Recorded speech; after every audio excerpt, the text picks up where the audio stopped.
What about you, Charlie Dewhurst? Do you know at this stage how you will vote? I don't, and I think this is one of the most challenging and emotive pieces of legislation we are ever likely to face as parliamentarians. It is such a difficult issue, and Anna's absolutely right.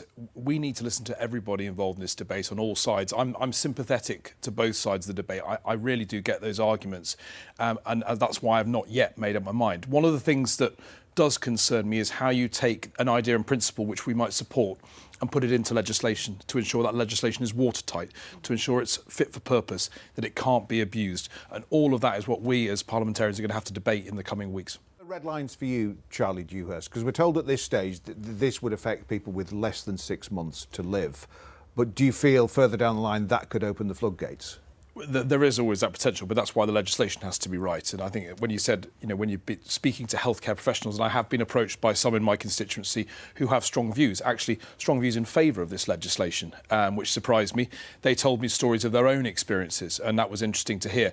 But that's one side of the argument. There is obviously the other. And as you say, you can't create legislation that is then a slippery slope.